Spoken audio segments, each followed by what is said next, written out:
For today's agenda, what we are going to do is we're going to actually start out with our speaker, and then we'll break for lunch, and then during lunch we'll actually conduct our annual meeting. I have the privilege of introducing our speaker, Eli Finkel, Northwestern undergrad from 93 to 97, and after earning his PhD in social psychology at UNC Chapel Hill, he came back here to Northwestern in 2003. Professor Finkel is one of Weinberg College's most esteemed instructors. His course evaluations are reliably among the strongest in the university.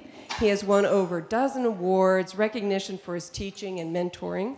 He is routinely nominated to the Faculty Honor Roll, was a finalist for the Northwestern Weinberg College Award for Excellence in Mentoring Undergraduate Research, and the recipient of the Weinberg College Distinguished Teaching Award. And that's all a big deal, I can tell you. So, his research interests include initial romantic attraction, interpersonal conflict, and self-control. In addition to his work at Northwestern, Dr. Finkel has made time to build a very rich and varied life. This past Saturday, he delivered a TEDx talk in Chicago, which he'll talk to you about today. And this past Sunday, he actually had an op-ed piece in the New York Times. I'm not sure if any of you saw that, where he talked about helicopter parents. I was reading it very carefully, where he discussed the conflict between helping your child and then allowing them to grow on their own motivationally, etc. So very interesting article. Next weekend, he's backpacking in the Canyonlands National Park in Utah, and he also just booked a trip to Antarctica. He has a 3.5-year-old daughter and a 7-month-old son. Please join me, please, in welcoming Dr. Eli Finkel.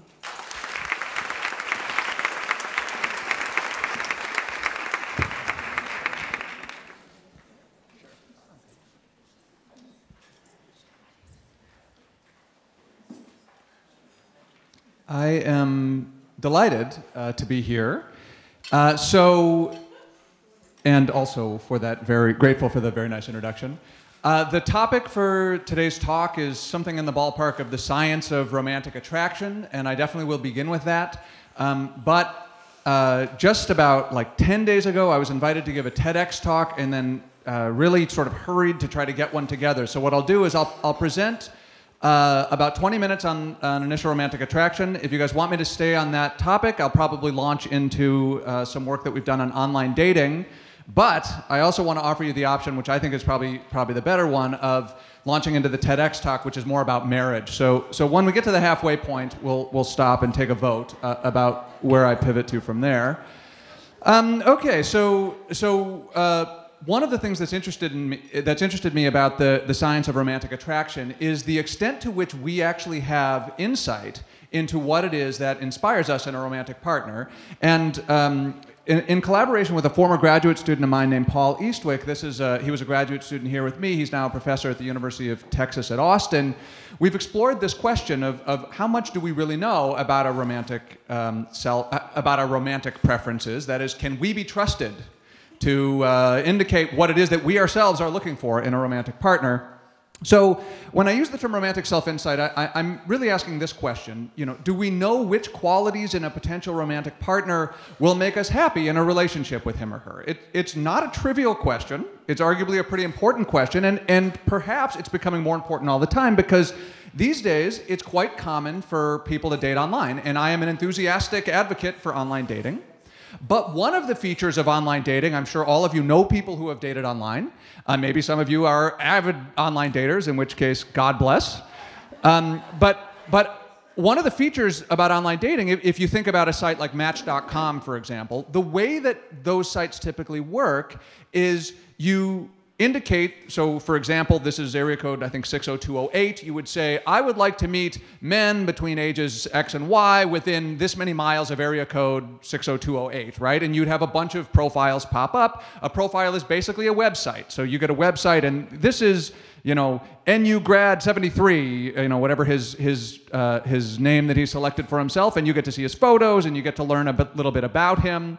And if you know what it is that you want in a partner, maybe you can use that information to distill from the profile, yes, this person is somebody who could be compatible with me. This other guy, like Duke grad, 19 whatever, who would ever be interested in such a person? So, so it is important for us to know whether we can trust our romantic self-insights.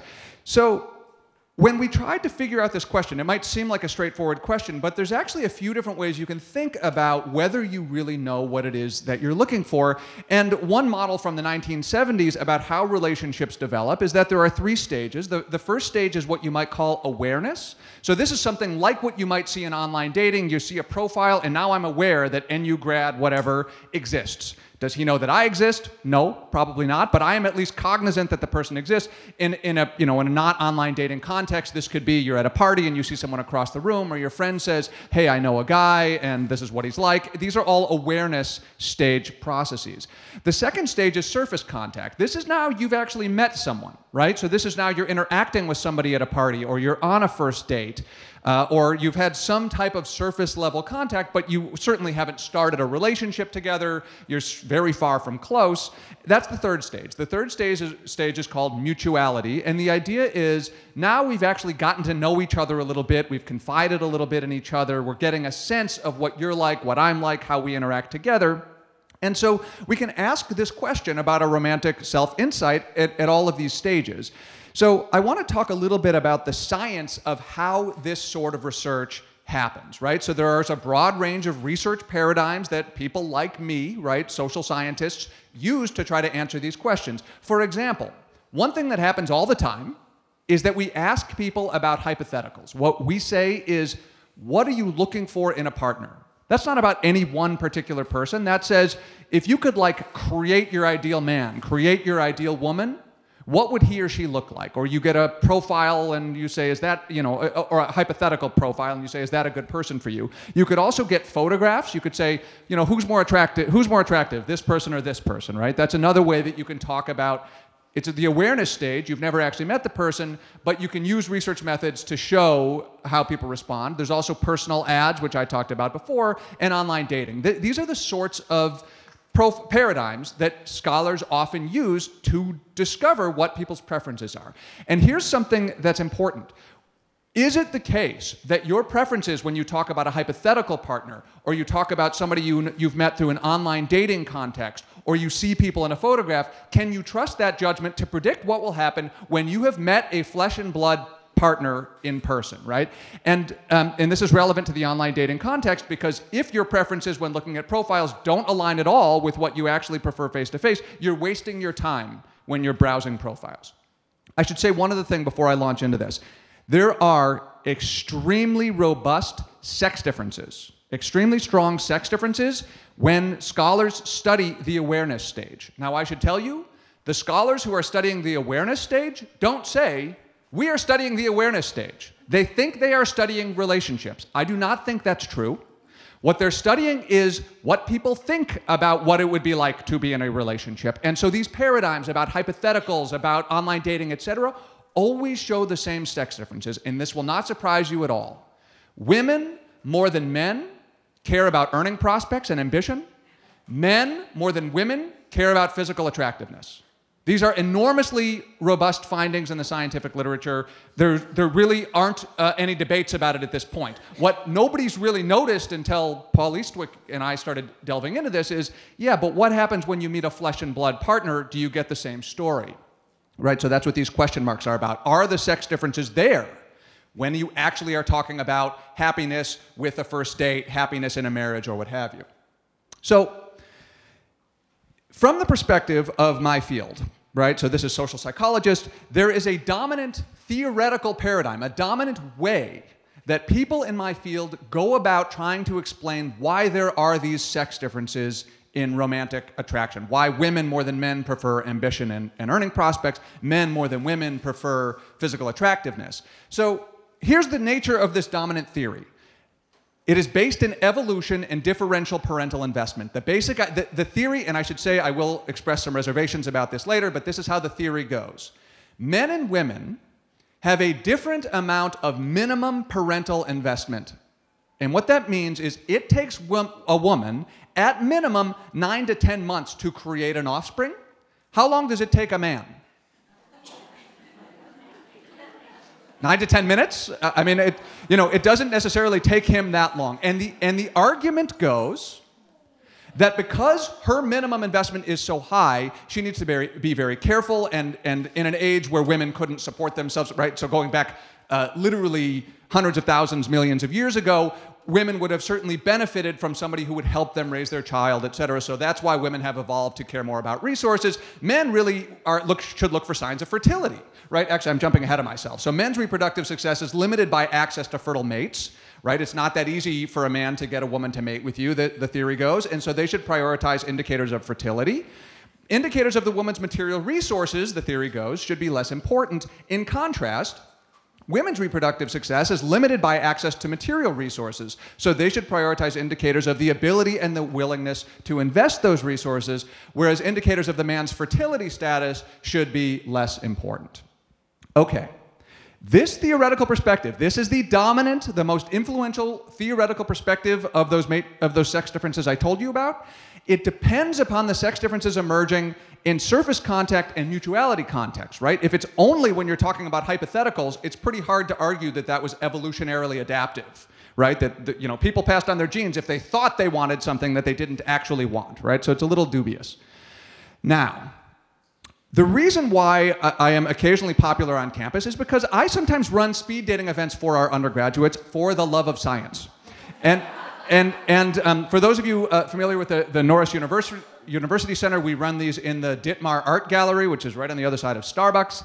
And I MC these events, right? And the basic idea here is, for those of you who aren't that familiar with speed dating, these were all, the events I'll tell you about today are all heterosexual events. So you imagine a guy goes speed dating, let's say his name is Dave, and he's going to go on a speed date, and what that is have a 4-minute interaction with each of the opposite sex people there. So he goes on the first speed date, and then the MC, I in this case, blow the whistle, says your 4 minutes are done, rotate to the next person, and then you go on these 4-minute mini dates with each opposite sex person there. So I've gone on a date with all the women have gone on a date with all the men.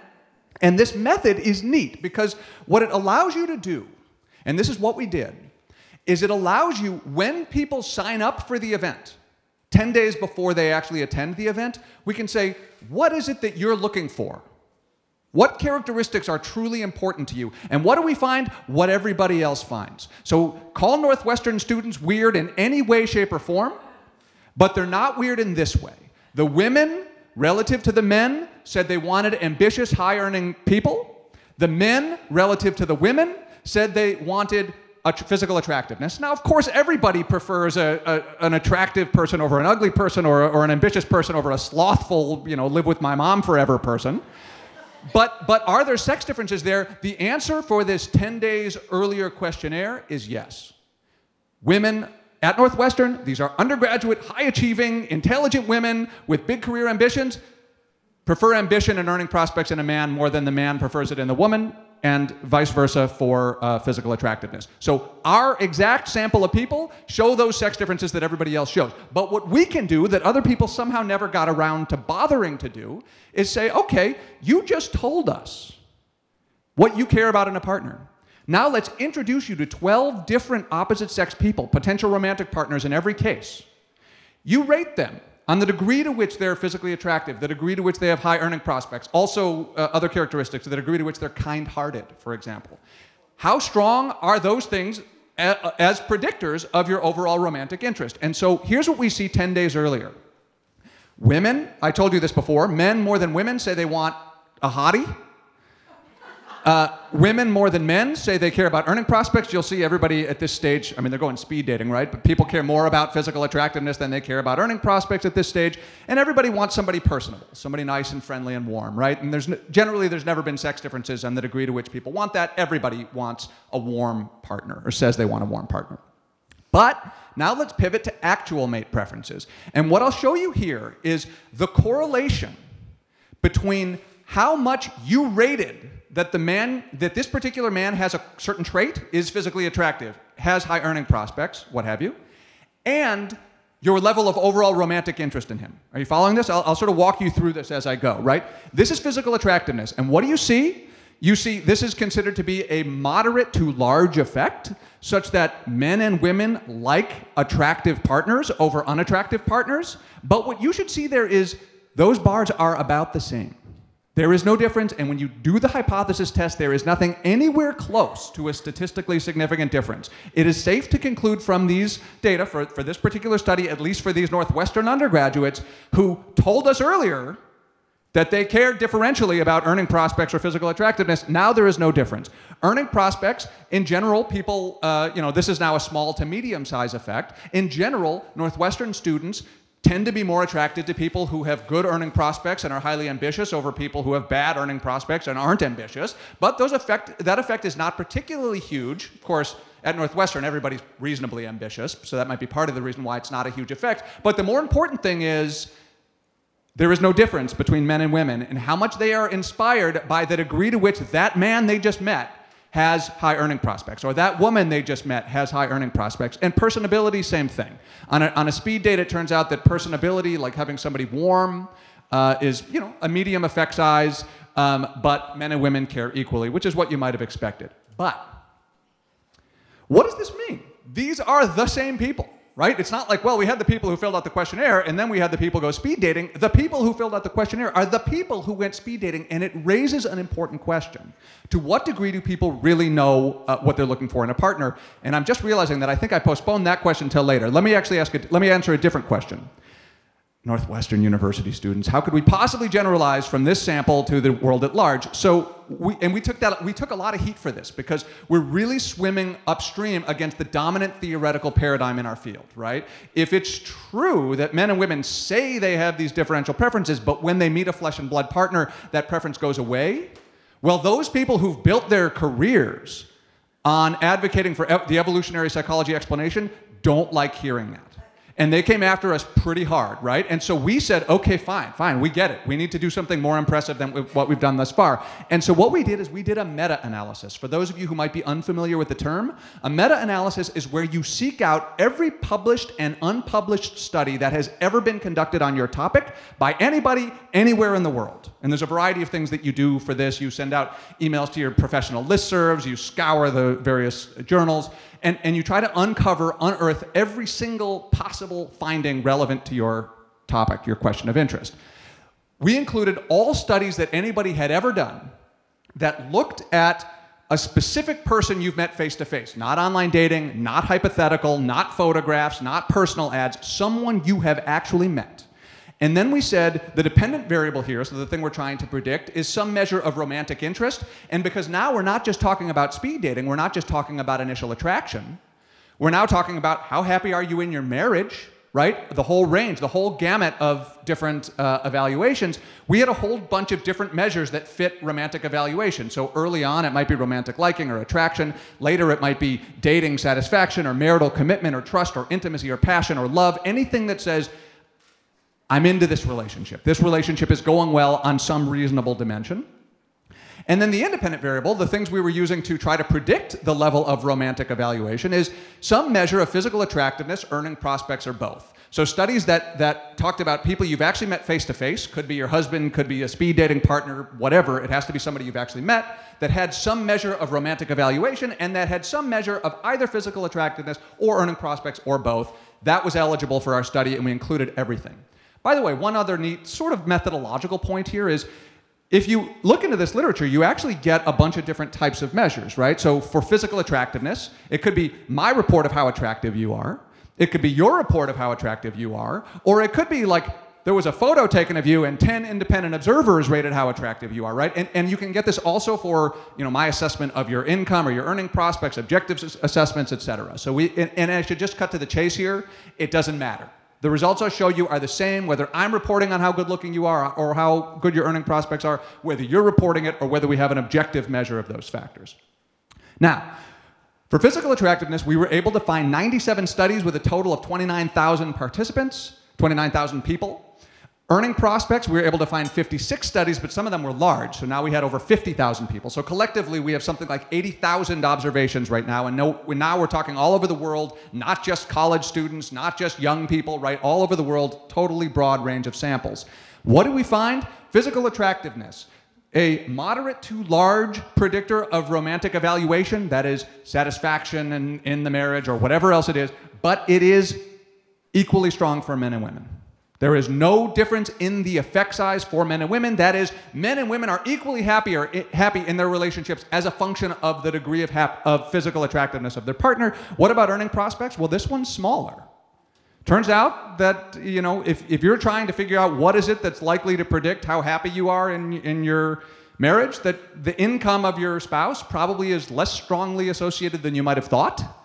But regardless of that, that wasn't the question that was of primary interest to us. The question of primary interest to us was, are women actually happier in the relationships with wealthy men than men are in the relationships with wealthy women? And the answer is no, just the same. Now, this is a pretty universal finding. If you end up with 80,000 observations, you can look at all sorts of things, like what about this situation or that situation? And so we did. So these effects didn't differ. These null effects, these non-differences between men and women, didn't vary as a function of how serious the relationship was, the duration of the relationship, has it lasted 4 minutes or 40 years, the age of the participants. So you easily could have hypothesized that, well, of course, college students don't know what they're looking for, but people by the time they're 50 surely have a sense of that, but there was no difference. The sample type, whether it was a university sample or a community sample, the country, right? So I actually thought in advance it was possible that you might see stronger links or stronger sex differences in more Eastern cultures than in Western cultures. We tend to play up the love stuff, and so maybe we get so swept up in the emotions that everything else goes out the window, but other cultures might be a little more strategic about these things and adhere more closely to what their theories about what they want are. Not so. No differences across countries. Whether the data were from published or unpublished studies, the year of publication, there's just no difference, right? So when you look at sex differences, there is a robust, whopping set of sex differences, a set of findings upon which people have scaffolded a huge evolutionary model of the human mating psyche. It doesn't extend to when people have met face to face, either just initially or in longer term relationships, right? So it looks like men and women are about the same on that front. This is troubling for the evolutionary perspective. Is it troubling for the belief that people have accurate self-insight, right? So that's sort of the big picture question that interested us. I've been talking about sex differences thus far, and the reason why sex differences are interesting is because people say they have these different preferences, but in reality you don't see them when people meet face to face. But what if we ignore sex differences for a moment, and we instead say, you as an individual, if you say you care more than your best friend does about a certain trait, how funny a man is, let's say, is it in fact true that you're really inspired by the funny men and really turned off by the not funny men, and your friend who says, I don't really care that much about sense of humor, that's not a big deal to me, is less inspired by how funny a man is, right? This is a different question because it's not about sex differences, right? So ignoring sex differences, do people who believe they value a certain characteristic actually value it more than others do, right? Than people who say they don't care about that characteristic. And so this is a question about, this is technical phrase here, but about stated actual correspondence. Is what you say you want correlated with what you actually pursue when you confront a romantic opportunity? So here is, this is going back to our speed dating data, but I'll get to some other data in a little bit. So here we have, on the x-axis here, we've plotted from low physical attractiveness partner to high physical attractiveness partner. So you have just met a man and you've said, on a scale from 1 to 9, he's like a 3. That would be sort of down here. Or on a scale from 1 to 9, he's like an 8 or a 9. That would be up here. And then and this is your overall level of romantic interest. So for the people who said, this is collapsing across men and women because it didn't make any difference whether you were a man or a woman. I mean, it makes a difference whether you're a man or a woman in all sorts of cases, but not with regard to these data. So here's the deal. Let's say you are somebody who says, I care a lot that the person I'm with is attractive. You told us 10 days earlier that you care a lot. Your findings are consistent with that. What it shows is when you rated the guys as pretty unattractive, your level of romantic interest was pretty low. But look at the steeply positive slope. As you rated him, if you rated the particular guy as extremely attractive, your level of romantic interest was way higher. That's consistent with the idea that you know what it is that you're looking for. You say you care a lot about looks, and in fact, you really much prefer the good-looking as opposed to the less good-looking people. But let's look about let's think about people who said, I don't care that much. Looks aren't that important to me in a mate. You should have seen something like this. That is, maybe it's still the case that people who say, I don't care that much, would prefer somebody who's attractive to somebody who's unattractive, but the slope should be less steeply positive, right?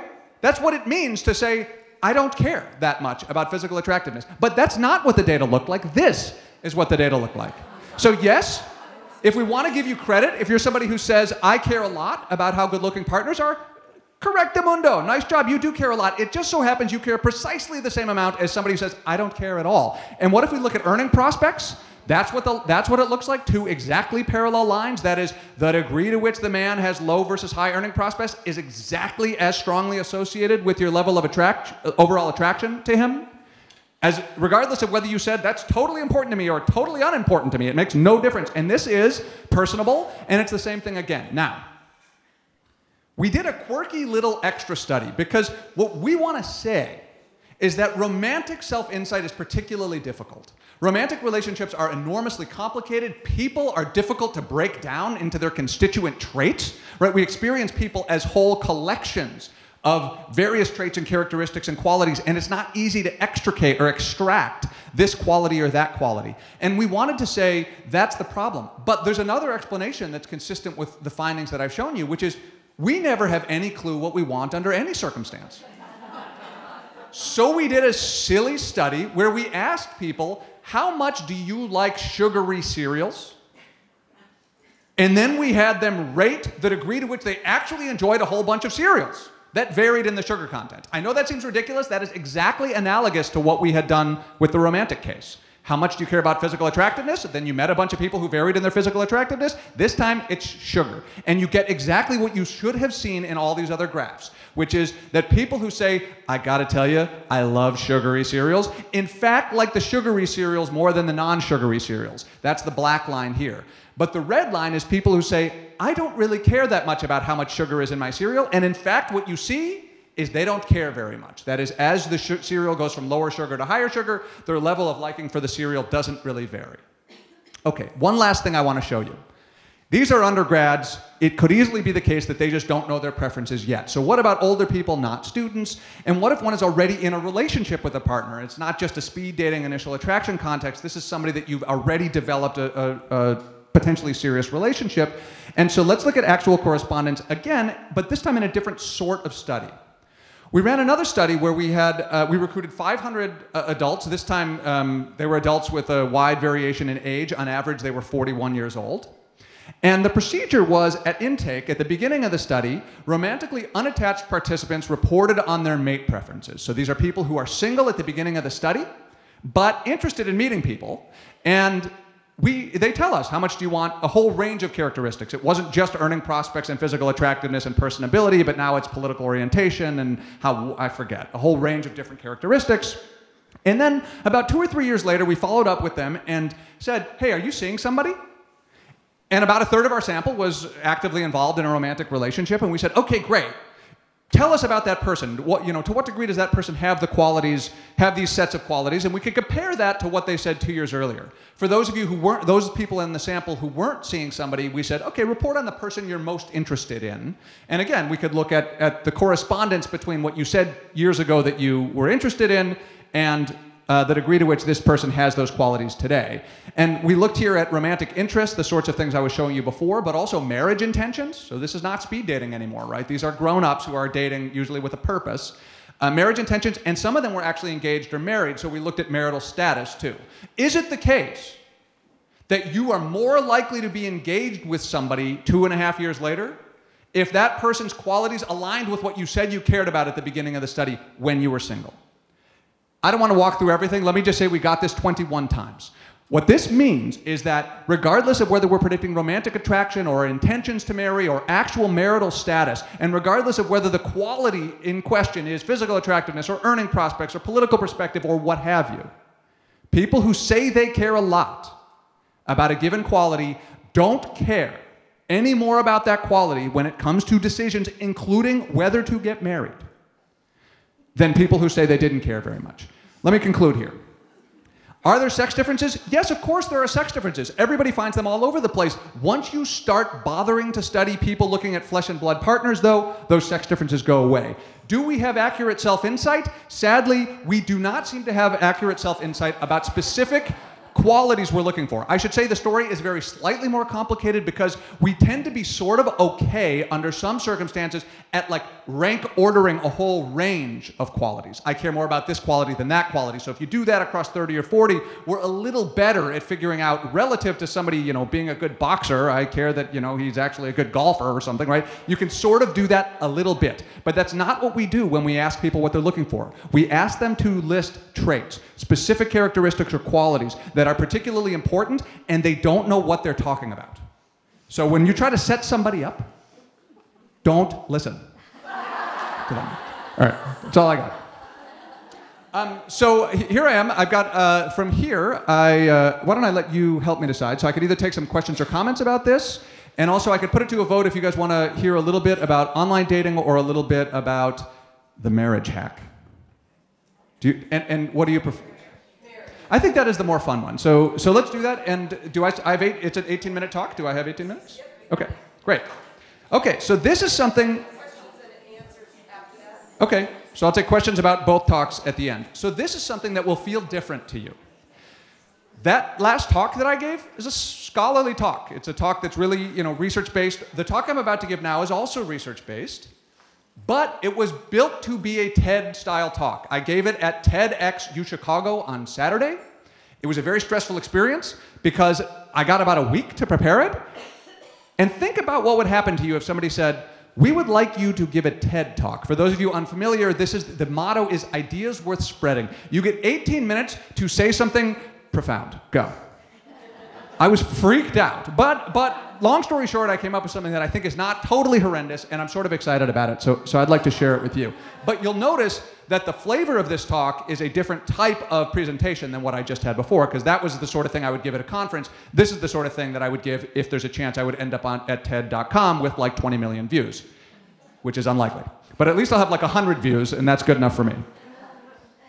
Okay, so now I'm going to pivot now. I want to talk about marriage. And I should say, when I use the term marriage, I'm actually using it in the sense of a long-term committed marriage-like relationship, even if it isn't technically marriage. And what I will do is introduce you to a procedure that my collaborators and I have developed. That has a pretty strong potential of helping you sustain high marital quality over time. And I will try to convince you by the end of the talk that spending the 21 minutes that it requires to use our procedure is perhaps the best investment you'll ever make in your life. Is this already starting to sound a little different? Okay, but first let's get on the same page about some background stuff. What's that? Okay, yeah, start writing. So this slide, I know that you may not be able to see it because of the way that the sun is, but this is we blinked. And what I mean by that is we, as people in America, and as social commentators, we missed something fundamental that's happening to the nature of human sociality. So we've focused our attention on bright, shiny developments, like the advent of social networking sites and online dating sites, like, you know, I've been interested in that. But we missed something far more fundamental, which is that the size of our social networks, and by social networks, I'm now talking about intimate social networks, people truly close to us, is shrinking rapidly. And what's happening is we're emphasizing more and more and more the specific relationship of our marriage partner. Let me show you some data that's I think support this. In 1985 and 2004, this is not ancient history, right? This is a 19-year gap that happened pretty recently. Americans, a large sample of Americans, were asked this question. Looking back over the last 6 months, who are the people with whom you've discussed matters important to you? Another way of stating that question is, who are your close confidants, right? And let me show you a little bit about what's happening. This here that I'm plotting is change from 1985 to 2004 in terms of percent. And this is, what I'm showing you here is what percentage of Americans said that they had at least one friend who was a close confidant, or one sibling, or one coworker, or one co-member of a group, or one neighbor. And the answer is so many fewer than 19 years earlier. So the reduction from 1985 to 2004 in the number of people who say, or the percentage of Americans who say they have at least one confidant in each of these social categories, went down 30 to 60%. Let me put flesh on those bones for you. So, for example, what percent of Americans in 1985 said, I have a close confidant who is a co-member of a group with me? 26.1%. By 2004, that number had plummeted to 11.8%. How about neighbors? In 1985, 18.5% of Americans listed a neighbor who was a close confidant. By 2004, 19 years later, that number had plummeted to 7.9%. Here is in contrast what's happening with marriage, right? More and more and more of us are saying that my marriage partner is a close confidant. Let me actually, and by the way, when I say we blinked and we missed this, I do not hear people talking about this. This feels like it is an absolutely gigantic social trend that we as a society and the social commentariat, we've largely missed. And what I think is happening is that we are increasingly emphasizing the importance of this one bond, the marriage relationship, above all other sorts of relationships. And I haven't seen much social commentary about this, but this is a quote from Elizabeth Gilbert. Anybody know who she is? The author of Eat, Pray, Love. Yeah, she's most known for that. She has a quote that I liked. I actually think it was a sophisticated insight into what's happening with marriage these days. It's not enough that you have this sort of decent relationship with this person. He also has to be your best friend. He has to be your only romantic partner. He has to be somebody who inspires you every day. He has to be somebody who is going to help your career. He has to be somebody who co-parents with you. He has to meet you on 25 different levels of intersection. And I think it's true that we are asking more and more and more of this one social bond relative to all these other social bonds. Is that a good or a bad thing? I'm leaving that for another day. That's not the focus of this talk.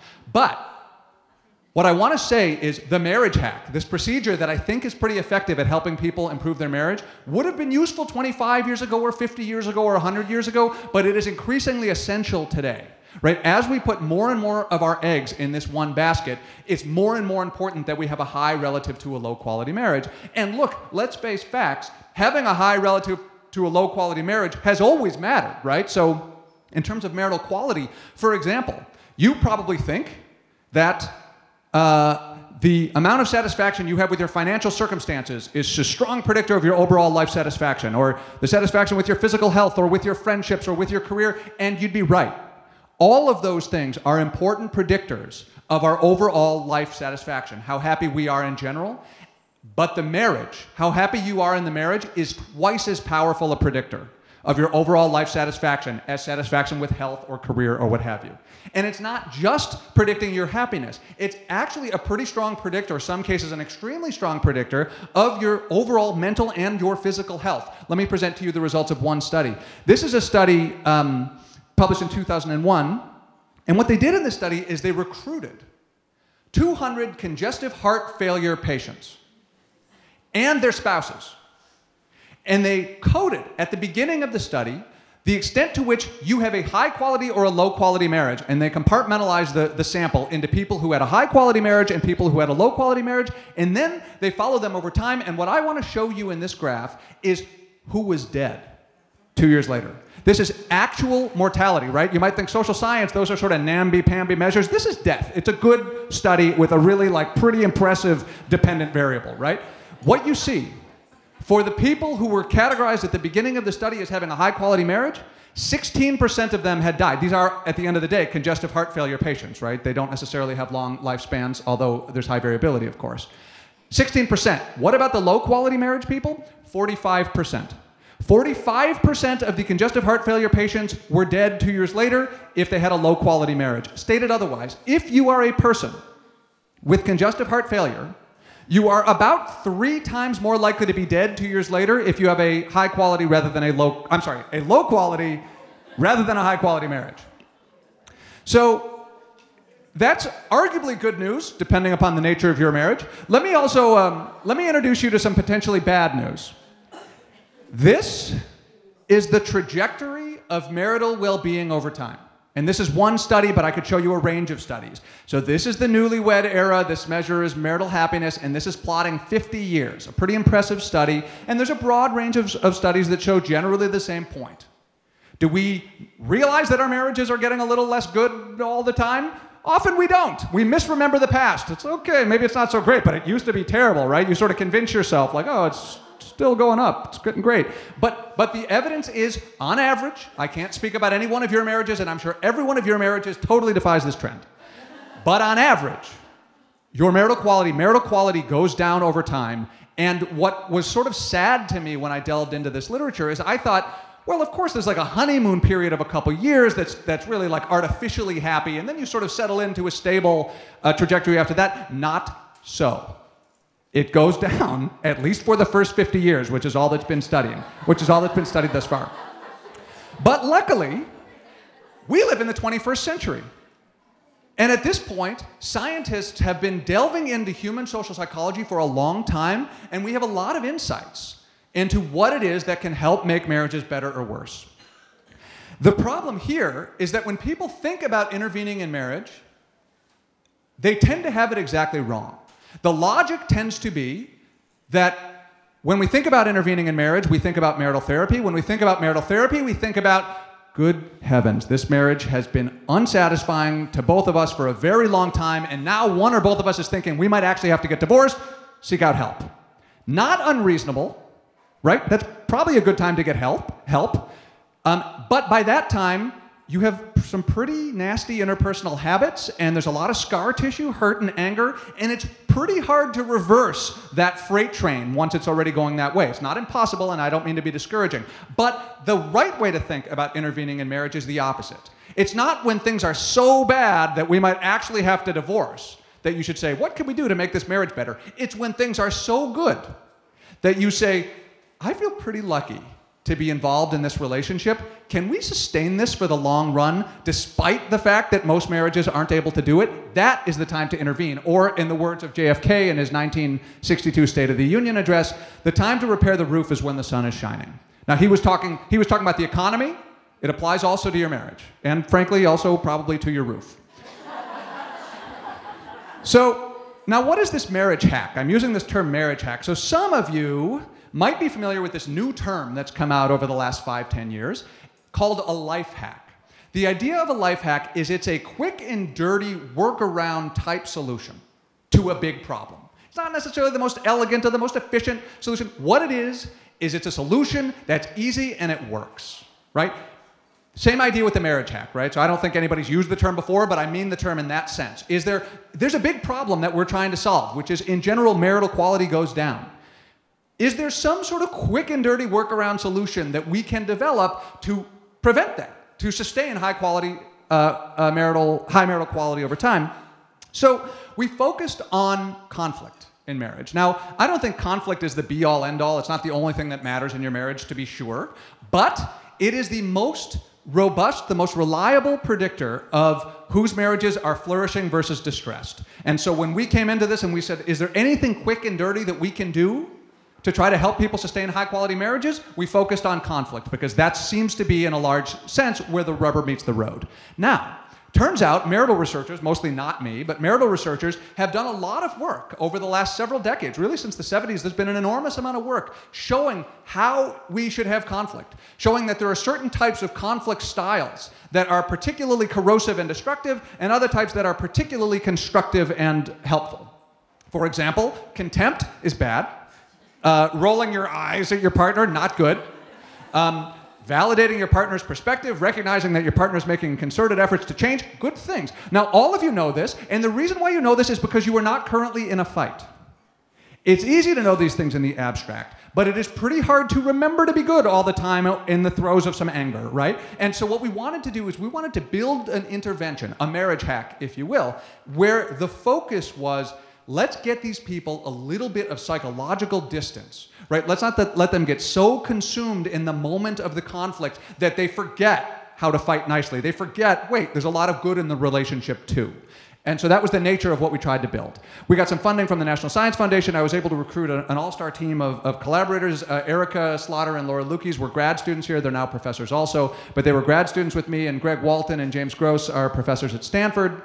And the four of us worked together to develop a study. What we did is we recruited 120 couples, married couples, from the local community here. And these couples filled out long questionnaires every 4 months. And as part of those questionnaires, they indicated the extent to which they experience I'm sorry, they wrote about the most serious conflict they had experienced in their marriage over the previous 4 months. Everybody did that.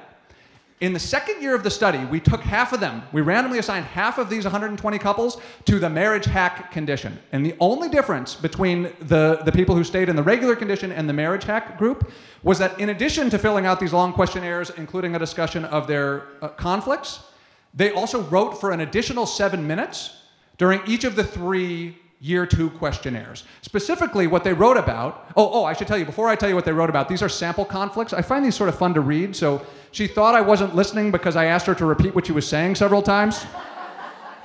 And I'm sure like there's more of a story there, but I just read what they type into a text box, and it always strikes me as funny. This next one is a similar sort of argument, but it's from the perspective of the woman who wrote it in all caps, and I believe was actually screaming it into her keyboard. She said, "The fact that I don't let him finish his thoughts, i.e. I don't listen to him."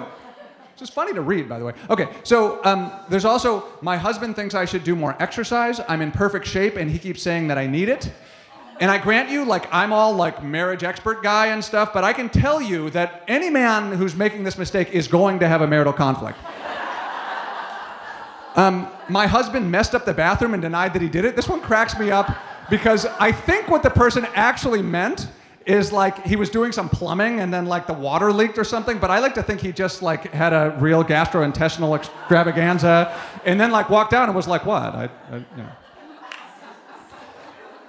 Navigating sex, she doesn't want to have it.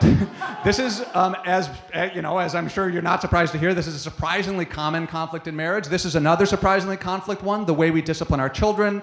This guy got very sort of metaphysical about it, to spank or not to spank.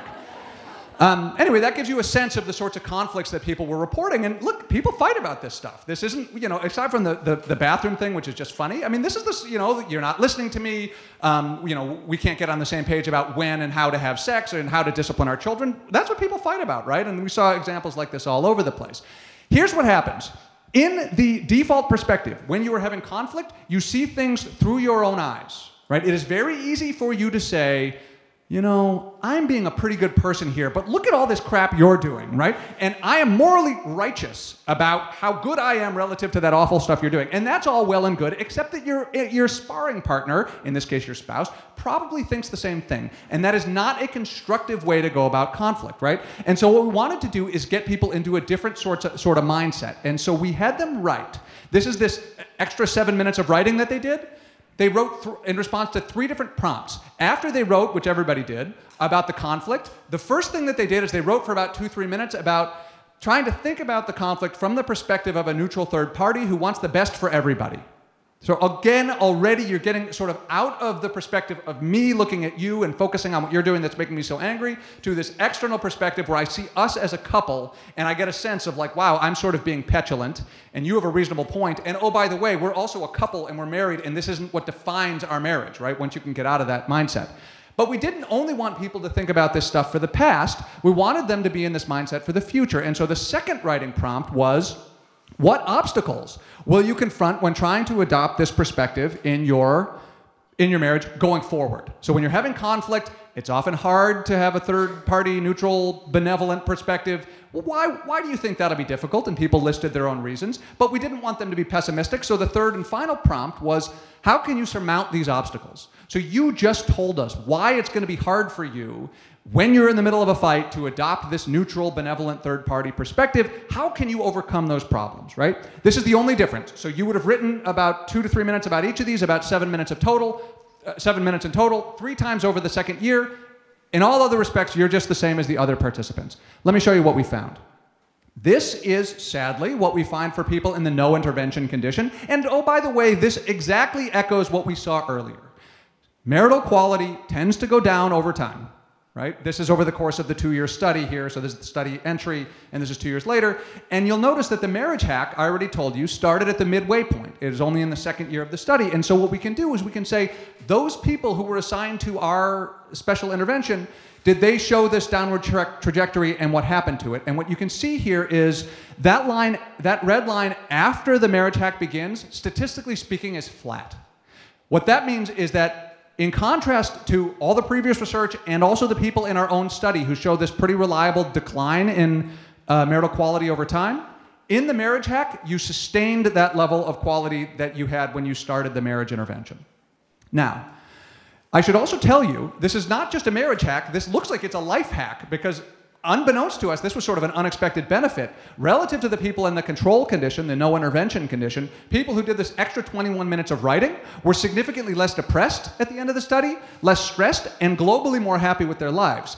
And why did this happen? We think what happens is when you take this third-party perspective, you're able to be less angry about your conflicts. The conflicts weren't any less severe, and they weren't any less frequent. But the amount of anger you had about the conflicts got lower and lower and lower over time. And you can, from this third-party perspective, keep track of the big picture of the fact that we have more to our marriage than just this conflict. So, last thing. When should you implement this marriage hack if you're going to implement it? Should it be in the newlywed era, or should it be 5 years in, or 15, or 20, or 50 years in? The answer comes from comparing these graphs that I showed you earlier. This is the general 50-year trajectory of marital happiness. This is what we found in our marriage intervention. What you'll notice is, thus far, we have not been able to reverse any downward trend in marital quality that you might have experienced, but we can stall the downward trajectory where it is. So the answer, whether you've been married 2 years or 50 years, is right now. Now is the best time to start, because on average, if your relationship is like other relationships, you will experience slight decrements over time, and we so far haven't figured out a way to reverse those. But as soon as you start the marriage hack, it looks like we can help sustain you at that level of quality, which hopefully will be higher than it would have been otherwise. By the way, I should say again, I tried to tell you at the beginning that I would suggest that this is one of the best investments you could ever possibly make. And so the way I ended my TED Talk was, in the time that you spent listening to me, you could have been saving your marriage, and it's time to get to work.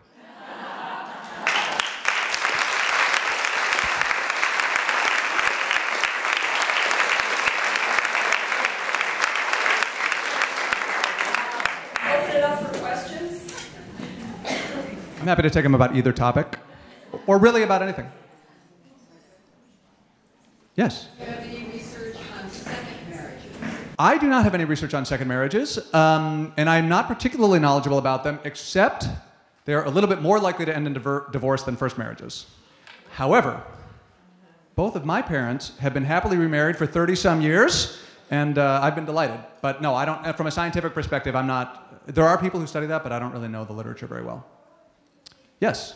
The idea of what you're doing reminds me a lot of John Rawls' Toward a Theory of Justice, where you want to take, if you didn't know who you'd be in a moral dilemma or a moral conflict, you try to take, put on the veil of ignorance and assume that position, and then say, would I still come up with the same resolution?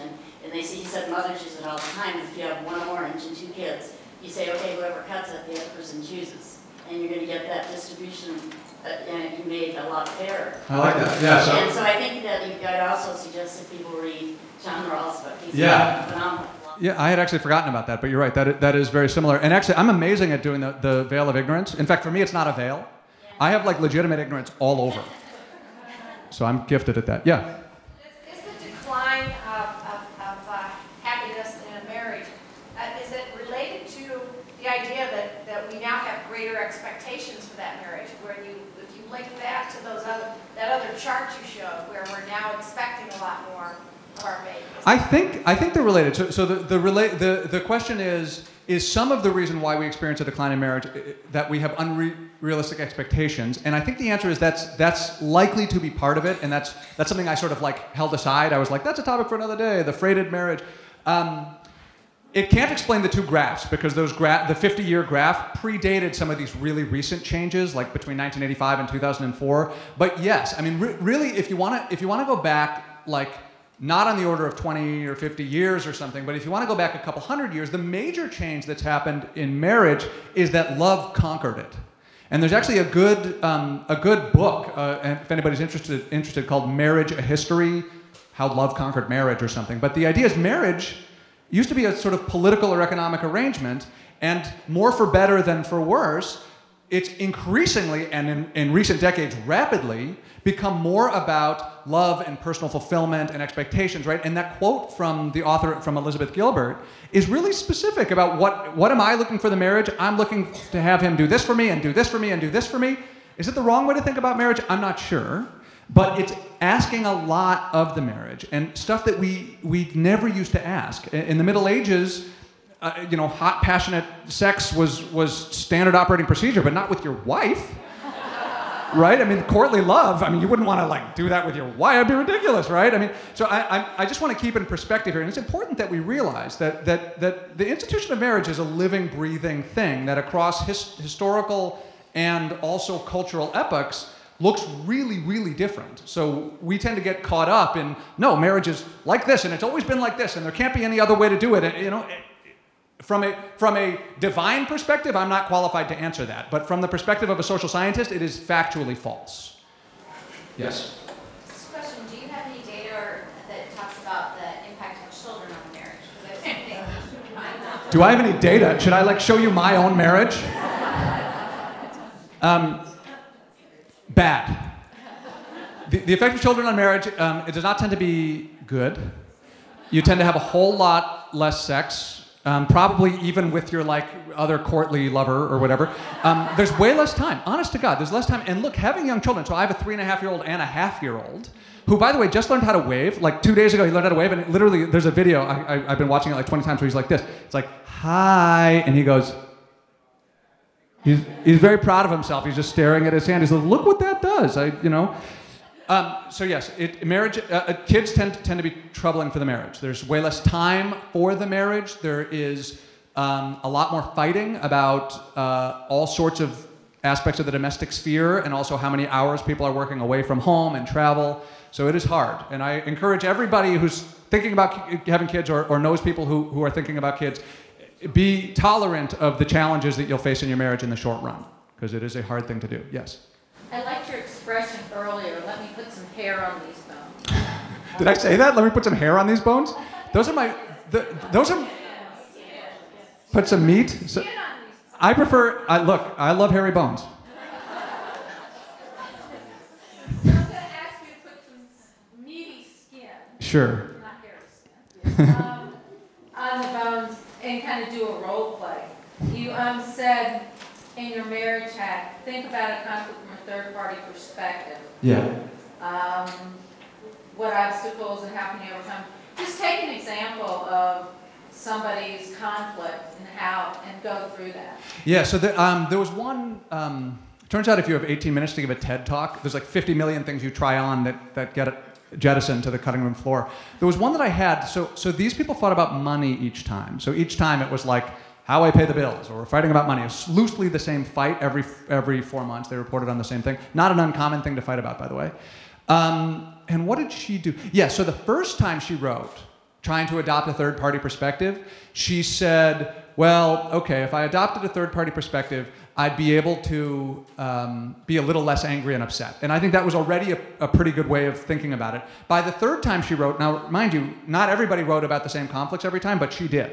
So by the third time she wrote, she'd now done it 2 previous times, she wrote, not only I'd be less angry and upset, but then she also wrote that other thing I was talking about, which is, and I would remember that we generally have a good marriage, and that we shouldn't focus so much on the conflict. And I think that's the crucial thing that this external perspective gives you, and I actually mean it almost in a literal, imagine this in a vision sense of the word, how you see. So you're staring at something, it's salient to you, it's the thing that's dominant in your mind, and if you and I are in the midst of a fight, and I say something not particularly kind to you, and you come back with something not particularly kind, I'm looking at you as you're doing that mean thing to me.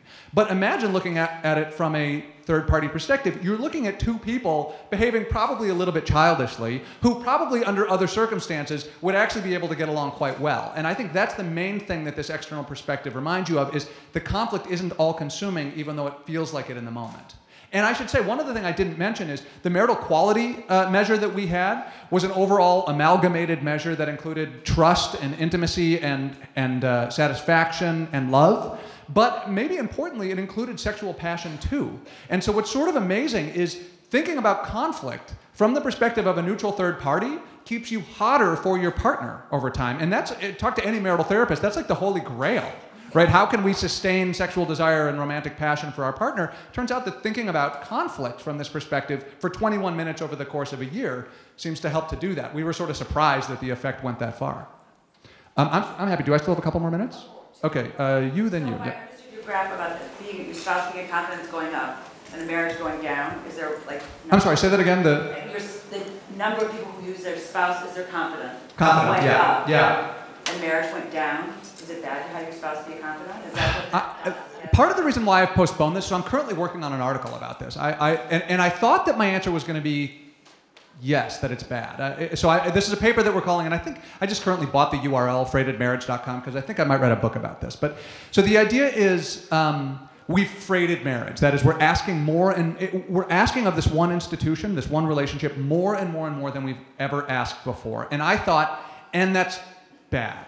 And now I've come to think, but I'm still really reviewing what's out there, so I don't know where I'm going to end up on this. I think that it's probably going to be the story that it's bad on average, because most marriages can't sustain that level of stress, that level of pressure and responsibility, and most of us don't have the spouse who happens to be not only the perfect person to be our sexual soulmate for 50 years, but also our number one confidant, and also can give us advice about our career, and also an intellectual sparring partner, and it's asking a lot to put that all in one person. And it used to be that, you went to the Elks Club and you sort of had jocularity with your friends, and then you came home and had this sort of interaction with your wife and whatever.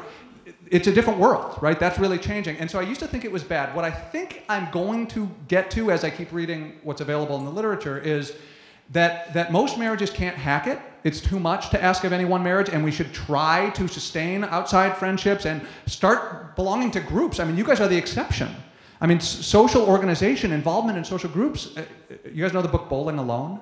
Has anyone heard of this? Has really plummeted since the 60s, right? So I think some marriages can do it, and it's efficient to have that person be the person who sleeps next to you. So if you happen to be somebody in that lucky position, I think it's probably okay. One last question, yeah. Do you factor in aging issues with satisfaction marriage, partner satisfaction marriage? Do you factor any of the aging issues we face with aging? I didn't do that. So is the question... So is the question just that we become surly as we get older or something? Because I could tell you that's true for me. The brief answer is I didn't do it here, but people have done it. So for example, so in the domain of romantic passion or passionate love, for example, which I think is a particularly interesting and difficult topic, right, to sustain that within a marriage over the long run, they've shown that yes, as people age, their level of sort of romantic passion goes down, and as their relationship is around longer, the romantic passion goes down. So you make the good point that those are sort of confounded. And so what you can do is you can look at, who asked me about second marriages? I think you did. You can look at, okay, so there I am, and over the course of 20 years, my passion for my wife went down, and my level of interest in the marriage went down. What happens when I get involved in a new marriage or a new serious relationship? Does my passion sort of spike back up, or does it sort of start where it was and continue declining? And the answer is, for the most part, it spikes back up. Right? So yes, there's some amount of age level decline, like men, for example, as they get older, have less and less testosterone, which is correlated with sexual passion, or romantic passion, for example. But it is the novelty of the relationship per se, independent of age, that is crucial.